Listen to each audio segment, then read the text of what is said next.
तो एक बात कहना चाह रहे हैं कि दुनिया इतना आगे है, सोशल मीडिया है, बहुत सारी जानकारियाँ हमें फ़ेसबुक के थ्रू, यूट्यूब के थ्रू देखने को मिलता है। लेकिन सबसे बड़ी बात है कि किसी बात को इम्पोर्टेंस देना हम लोग उतनी अहमियत नहीं देते हैं।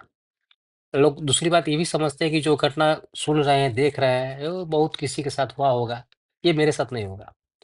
लेकिन इतनी बड़ी दुनिया में कौन किसके साथ क्या घटना होता है और जो घटना जिस किसी व्यक्ति के साथ घटना वही जानता है कि घटना क्या घटित हुआ।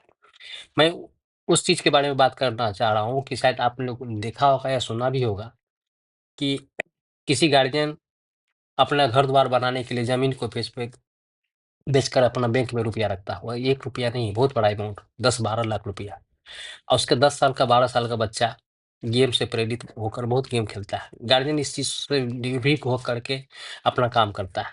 बच्चा स्कूल से आता है, गेम खेलता है। गेम खेलने के दरमियान उसको किसी स्कैमर लालच देता है, प्रलोभन देता है। प्रलोभन ये देता है कि किसी अच्छा तरह आईडी देंगे, उस आईडी को खरीदोगे तो तुम्हारा गेम और आगे जाएगा। यह प्रलोभन में बच्चा फँस जाता है। लेकिन गार्जियन सोचता है कि वो पढ़ के आता है, थोड़ा-मोड़ा गेम खेलता है, उस चीज़ को कभी भाँपने की कोशिश नहीं करता कि वास्तविकता है क्या नहीं है। लेकिन बात बहुत दूर तक हो जाती है।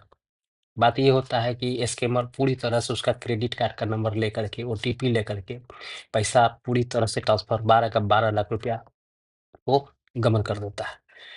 और वह तब तक पता नहीं चलता है कि जब तक बहुत बड़ा घटना घट ना जाए। दूसरी बात ये भी है कि वह स्कैमर कहता क्या है कि जो भी पैसा डेबिट होता है, वो मैसेज को डिलीट करवा देता है और गार्जियन से कभी दूसरी बात है कि इन बातों को बच्चा अंदर ही अंदर जानता है कि मेरे साथ क्या घटना, लेकिन वो डर के मारे बताना उचित नहीं समझता है। तो होता क्या है कि घटना तो घट गई, स्कैमर पैसा लेके भाग गया। तो एक समय ऐसा होता है कि बच्चे पर दबाव डालने से बच्चा घटना तो घट गया है, लेकिन पैसा भी वापस नहीं हुआ। अब बच्चा डर के मारे अपने आप को जीवन लीला समाप्त कर देता है। इससे हमको क्या सीखना चाहिए? सीखना यही चाहिए कि जो भी घटना घटता है, तो वास्तविकता से रूबरू होना चाहिए, कुछ सीख लेना चाहिए। क्योंकि दुनिया इतनी किसी भी तरह की कोई जानकारी देता है, उसके साथ वास्तविकता को थोड़ा-सा समझना चाहिए। ऐसा नहीं कि मेरे साथ नहीं हो सकता है। आपके बच्चे गेम खेलते हैं, कहाँ तक खेलते हैं, क्या करते हैं, नहीं करते, उसकी वास्तविकता को जानना बहुत ज़रूरी है। अगर थोड़ा-सा भी लापरवाही करता है, तो हर किसी के लिए घातक हो सकता है। इसलिए भाई मेरे जो भी हो, बच्चे गेम खेलते हैं तो ये सब सतर्क रहिए। और सरकार से भी यही हम निवेदन करना चाहते हैं कि इस तरह की घटना को जो भी स्कैमर पकड़े उसको कड़ी से कड़ी सज़ा बनाए, कानून के तहत उसको बहुत बड़ी एथी करे, बनाकर बदले ताकि सबक सीखे। क्योंकि जिस परिवार के साथ ये घटना घट जाता है तो उससे रिफंड नहीं हो सकता है। और अब बहुत ज़रूरी चीज़ है ये सब, बहुत बड़ी चीज़ है।